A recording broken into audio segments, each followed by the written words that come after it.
Now, what clothing and accessories do you need to get into gel ball? Now, if you're wanting to get into the sport, you really don't need much to be able to go out and play. Don't be put off by all the people that wear camo and all those more expensive accessories. Just go out and get into the sport. It's good fun. Now again, as 100% essential is that you should have eye protection. It's not worth you getting injured. The second thing you'll need is supportive footwear that ideally protects your ankle, as you're going to be running over uneven terrain, especially if you're in a game situation and it's all exciting and you're running and not necessarily looking at exactly where you're running. If you do happen to trip or something like that, you really want to protect your ankles. It's not worth breaking your ankle or something like that. So I would recommend going and getting supportive footwear. Number 3 is that you dress to the conditions. This sport can be played in all weather. It could be raining, could be very sunny and hot. You must also keep in mind that when you're running around, you will get sweaty and hot. And then when you stop, you can also get cold. So you need to pack for these conditions. Sun protection as well, as you're going to be out for long periods of time.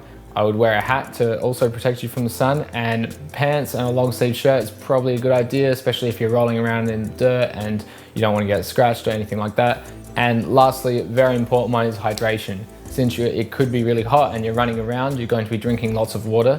Now, depending on the style of play, if it's a really long day, you definitely want to be having water on you. Otherwise, if it's just games where it's quick skirmishes, then just make sure you have a bottle of water and you're constantly hydrating during the day. Now, if you are wanting to buy camo and that sort of stuff for gel ball, there's a couple of routes you can go. The route that I've gone is by buying secondhand army stuff, which you can find at disposal stores or on eBay. Now, it can be more expensive to go this route, so a shirt like this is I think it cost me about $70 when I bought it, but it is very good quality, made in Australia, and it will last a long time, especially if you're out rolling in the dirt and that sort of stuff. It's not going to rip because it's designed for real combat conditions. This newer style has a lot of features as well, so it's got the actual inbuilt arm pads. It's a bit hard to see, but there's some padding there. Also has this t-shirt material in the middle, so that when I wear my plate carrier, it's more comfortable and it breathes better. The pants that I got as well are about the same price, so they're about $70. Very good material. They've also got the knee pad insert there, which is that, and that goes in the front there. Great for outside conditions where you're going to be kneeling down and that sort of stuff. You also have lots of pockets which you can put anything in that you need for the game. At the back, they've got the inbuilt belt system, which is very much designed for comfort, so you can get it when you need. At the bottom, they've got this so you can wrap it around your boots to stop dirt and stuff getting in.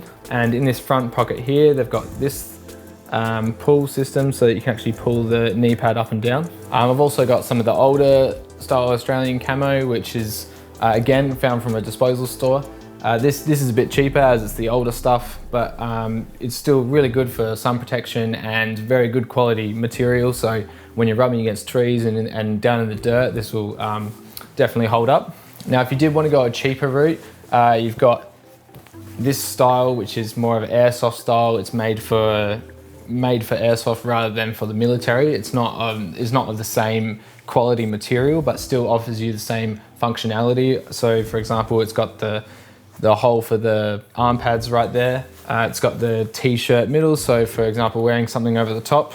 Pants here also have the knee pad system to put your knee pads in, and at the bottom they've got this little thing to again wrap it around your boots. I found with this cheaper stuff that it is the MultiCam design, but it's not the exact same because it is a bit of a copy. So the colors aren't the exact same as some other official brands that if you buy with MultiCam. Now personally, I wear these Australian Army issued boots, which offer you heaps of ankle protection. I was lucky enough to get these for very cheap through a friend who's in the army, but they're also waterproof as well, which is very important. Now, if you're wanting to go out and buy some similar footwear, Platatac, which make equipment for the Australian Army, sell the boots that they issue to the Army, which are a bit pricey, but very good quality.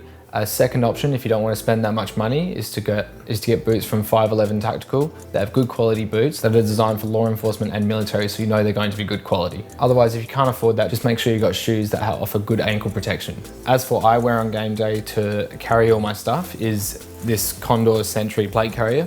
This is great because I put my extra mags in here. I've also got a radio pouch, which my radio fits in there. Which is great for more serious milsim style events. And on the back, I've got a bag which holds my hydration and anything else that I might need for a longer game. As you can see, the cord goes down to the front and then I can drink from there. So I'm always hydrated.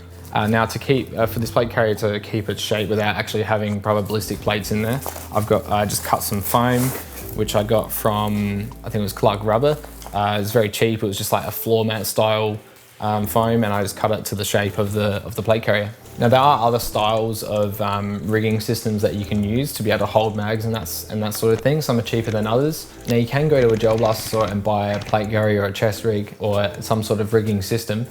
I found that they're not as good quality as buying a proper brand one, and those gel blaster stores are most likely just got them from AliExpress or somewhere in China. Now if you're happy to wait and spend a bit less money, you can go on AliExpress and just buy these things direct. Just keep in mind that it will say it's MultiCam colors, but I've found with these Chinese copies, they aren't the official MultiCam, so accessories might not match each other. So if you've got a top and pants and they're not from the same manufacturer, they probably won't match. Or if you're buying a proper brand such as Condor, their MultiCam is official. Another thing that I personally use is I've got a military belt here, which is great for attaching other accessories such as a drop pouch, which is great just for random things. You can also, once you take a mag out, you just drop it straight in there. It's got like a webbing thing so that they're not gonna fall out, and this just attaches straight to that belt.